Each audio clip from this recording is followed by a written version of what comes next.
Today we are going to look at a map of the Northeast region. What do you notice on this map?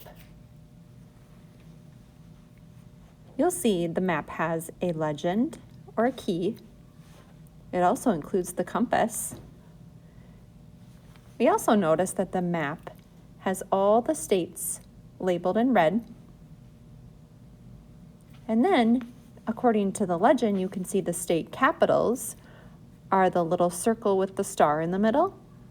And then the major cities are also shown on this map. Let's look at this map of the Northeast. It also shows a small portion of the Southeast region. If you look at this map, what do you notice?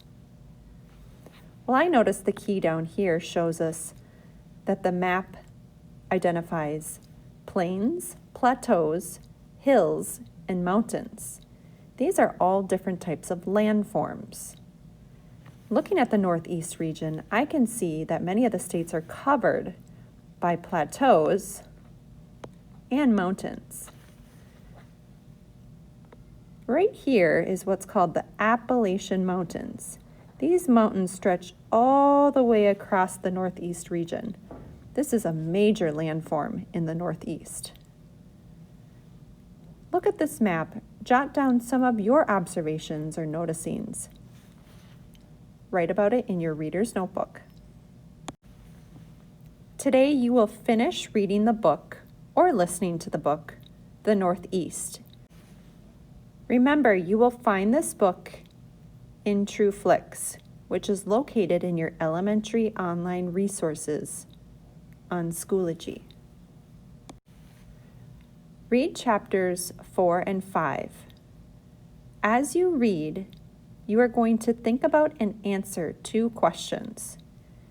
Take out your blue reader's notebook.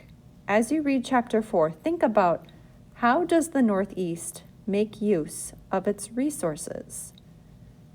Chapter 5, think about the question, what challenges does the Northeast face? Answer those questions in your notebook. You will turn your responses into the assignment for today. The next part of your assignment is to take this Northeast region map, which is located in the assignment. It's saved as a PDF. You are going to square this map to Notability. Your job is to label all the states and capitals. For extra credit, you can label the different landforms. You may use the map in the Northeast book to help you. Then tell us, what state would you like to visit? When you are done reading chapters 4 and 5 and writing your answers to the questions, you will submit your answers along with the map that you have labeled to Wednesday reading assignment. Then you have free choice reading for 30 minutes today.